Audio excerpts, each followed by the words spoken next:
Lo que nosotros estamos diciendo no es no proteste, bienvenida a la protesta. Inclusive dentro de la vía hay varios carriles. Lo que estamos diciendo es en la troncal de Transmilenio, no.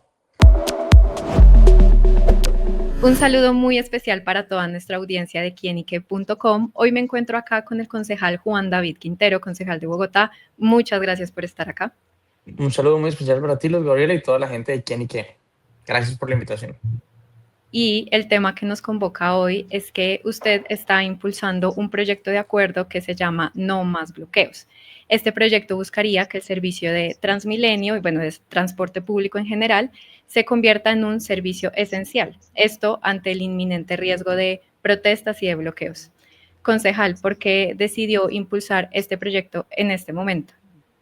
Lo primero que hay que decir es que en Bogotá, en promedio al año, hay más de 700 manifestaciones que representan bloqueos del funcionamiento del sistema de transporte de la ciudad, particularmente en Transmilenio. Es decir, que cada vez que cualquier persona, por cualquier motivo, quiere protestar, sale y bloquea Transmilenio. Y eso pues representa una afectación masiva a los derechos fundamentales de los ciudadanos de Bogotá. Y el proyecto de acuerdo lo que quiere hacer es recoger una realidad, y es que Transmilenio y el sistema de transporte es un servicio público esencial. ¿Eso qué quiere decir? ¿Por qué es tan importante esa palabra esencial? Porque es la materialización de los derechos fundamentales. Dicho en otras palabras, sin el servicio de transporte no se puede garantizar derechos fundamentales. Me explico. La gente no se sube al transporte o no se sube al bus porque sí, se sube para desplazarse y llegar a estudiar, llegar a trabajar o acceder a citas médicas. Te voy a contar una anécdota, Luz Gabriela, cuando esta idea nace particularmente porque en unas manifestaciones en Bogotá, en la calle 26, cuando yo fui a darme cuenta de por qué era que protestaban, me di cuenta de que estaban bajando un bus a la altura de la Universidad Nacional y una señora embarazada estaba bajándose al bus y la señora en lágrimas me decía, mire, me decía, bueno, ya no sabía que yo era concejal, pero dijo, mire, es que yo iba para la cita médica y no voy a poder llegar a la cita médica de control de mi embarazo porque pues yo llegaba era en Transmilenio. Y la pobre señora me decía, ¿qué hago? Entonces yo ahí dije, esto no tiene ningún sentido. Y ahí los Gabriela recogimos algo que dice la Corte Suprema de Justicia. Cuando nosotros, no sé si tú te acuerdas de que hace unos años hubo una huelga de pilotos de Avianca y la Corte Suprema de Justicia declaró ilegal la huelga. ¿Por qué? Porque dijo que el servicio de transporte de pasajeros, de pasajeros pues, en avión era un servicio público esencial, porque la gente cuando se montaba al avión era para llegar a trabajar, a estudiar y acceder a la salud. Entonces, si el servicio público de pasajeros de avión es esencial, pues el servicio de transporte de buses de Bogotá y en general, ahora con metro, de lo que sea, pues naturalmente también es un servicio esencial. Entonces, lo que queremos hacer con el proyecto de acuerdo es recoger eso que dijo la Corte Suprema de Justicia, esos mismos argumentos, y declarar desde el primer órgano administrativo de la ciudad, que es el Consejo, que Transmilenio tiene esa naturaleza y que el sistema de transporte tiene esa naturaleza. Es un servicio público esencial al materializar y garantizar derechos fundamentales. Y por lo tanto, no se puede bloquear. ¿Qué quiere decir que no se pueda bloquear? Si quiere decir, entonces lo primero que dicen es que esto es una limitación a la protesta. No, no es una limitación a la protesta. Pero así como usted, como los médicos no pueden bloquear un hospital por protestar, los pilotos no pueden bloquear una aerolínea, pues tampoco se puede bloquear el sistema de transporte, que es el sistema circulatorio de la ciudad. Y esto es una modificación sustancial, y esto va en la línea de lo que dijo el ministro designado Rodrigo Lara y el señor presidente electo Abelardo de la Espriella, donde dijo que básicamente no se van a permitir esos bloqueos, entre otras cosas porque existen unos protocolos de reacción de la fuerza pública. Entonces, cuando hay una manifestación en Bogotá, antes de que la fuerza pública entre con el SMAT, bueno, ahora se llama un demo, para que el UNDEMO entre, hay un protocolo de diálogo. Lo que nos estamos dando cuenta es que ese diálogo se volvió permanente, es decir, el diálogo se demora 2 o 3 horas. Para que tú te hagas una idea, Transmilenio mueve al día, el sistema de transporte de Bogotá, incluido Transmilenio, mueve 4 millones de pasajeros al día. Una hora de bloqueo son más de 70.000 personas en solamente una de las troncales del sistema, como por ejemplo la carrera 30. Entonces, que se demoren dialogando 1 o 2 horas es básicamente, literalmente, una afectación que se debe medir en millones de ciudadanos afectados. Por lo tanto, lo que estamos diciendo es, en el caso del bloqueo de una troncal de Transmilenio, no debe haber lugar a ese diálogo eterno, sino que rápidamente tienen que llegar los gestores de convivencia, la alcaldía, y decir, señores manifestantes, no pueden bloquear el sistema, por favor retírense. Y ya, si no se retiran, no hay que hablar más nada. Tiene que entrar la fuerza pública y tiene que garantizarse el sistema de transporte. Este anuncio se da en el marco de un proceso de empalme. También el ex candidato presidencial y líder de la oposición, Iván Cepeda, hizo un anuncio de desobediencia civil.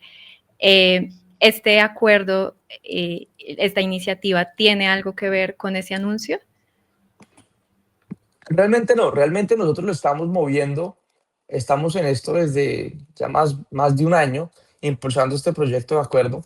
Sin embargo, los anuncios, tanto del presidente como del senador Cepeda, pues van en la línea de o reconocen la necesidad de este proyecto de acuerdo.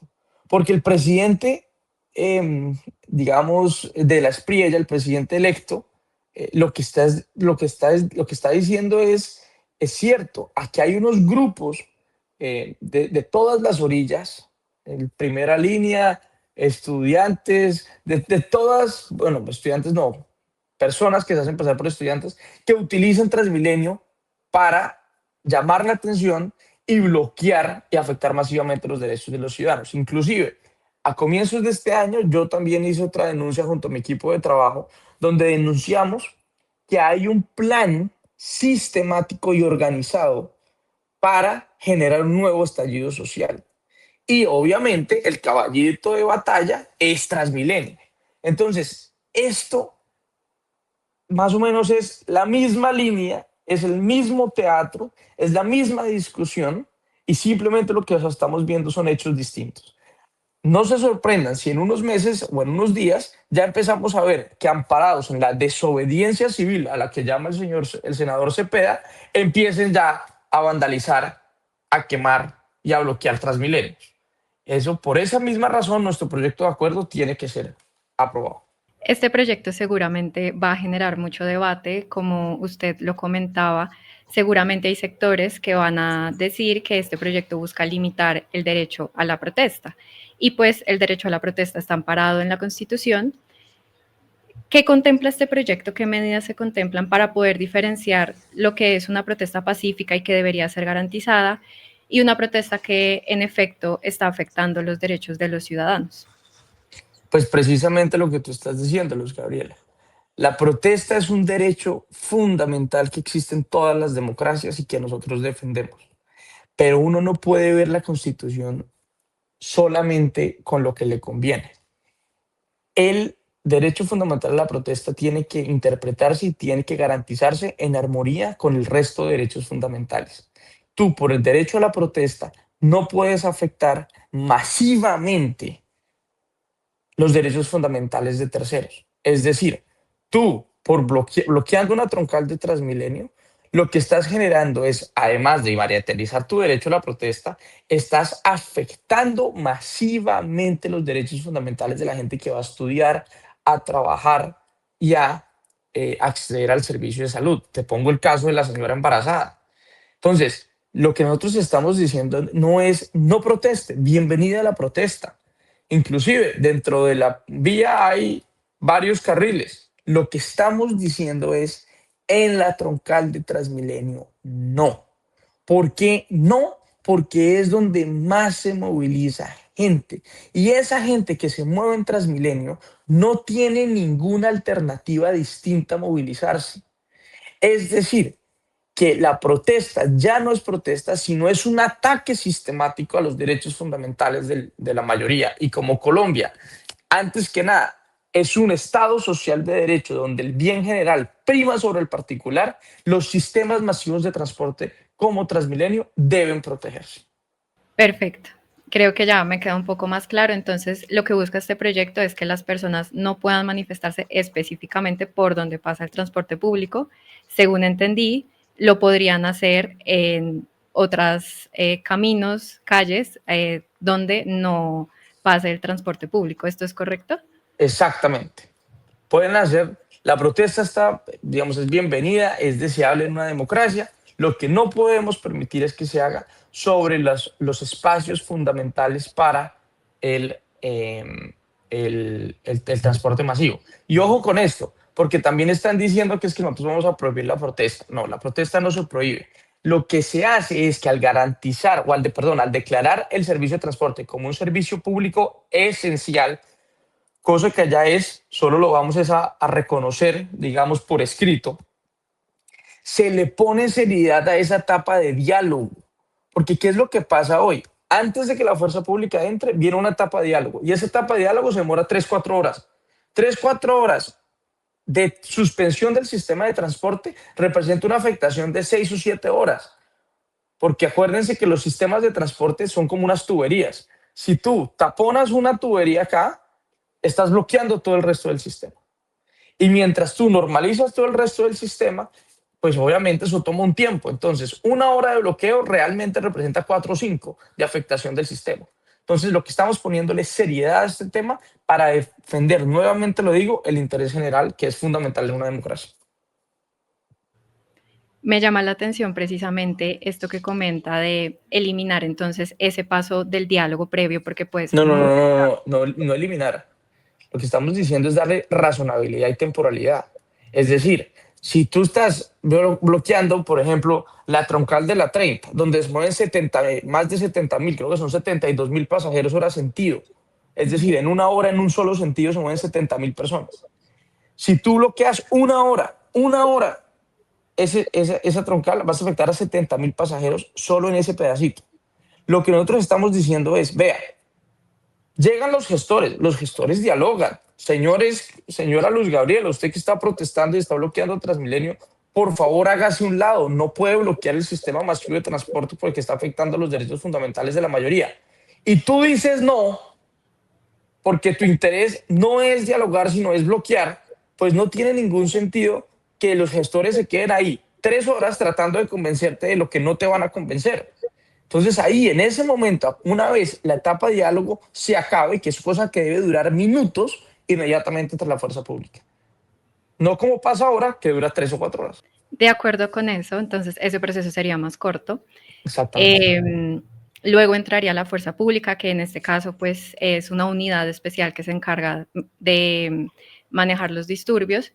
El proyecto tiene contemplado acciones o medidas para que estos disturbios no se conviertan en de pronto abusos de la fuerza pública, porque sabemos que también en protestas ha sucedido que han ocurrido hechos también violentos por parte de la fuerza pública que de pronto puedan también representar una violación de derechos. ¿Hay algunas medidas que se estén contemplando dentro de este proyecto para que eso no ocurra? No, porque no se puede. ¿A qué me refiero? La fuerza pública ya tiene, no uno, sino muchos manuales operativos, tienen además el Código Penal, tienen además la Constitución y tienen todo el ordenamiento jurídico para evitar eso que tú estás diciendo. El proyecto de acuerdo lo que busca únicamente es declarar el servicio público, el servicio de transporte como un servicio público esencial. ¿Por qué? Porque no puede decir nada más. Esto es como, para que tú me entiendas, esto es como un Lego. Esto es una pieza del Lego que vamos a meter dentro del gran Lego que es el ordenamiento jurídico de Bogotá y de Colombia. El resto del ordenamiento jurídico, donde está la garantía de derechos fundamentales, donde están de cómo puede operar la fuerza pública y cómo debe operar la fuerza pública, ya existen y ya están pues en los 1000 protocolos que tiene el UNDEMO y la Policía Nacional para actuar. Ok, concejal, muchísimas gracias por esta entrevista. Quedaremos muy pendientes desde quién y qué de cómo avanza este proyecto en el Consejo.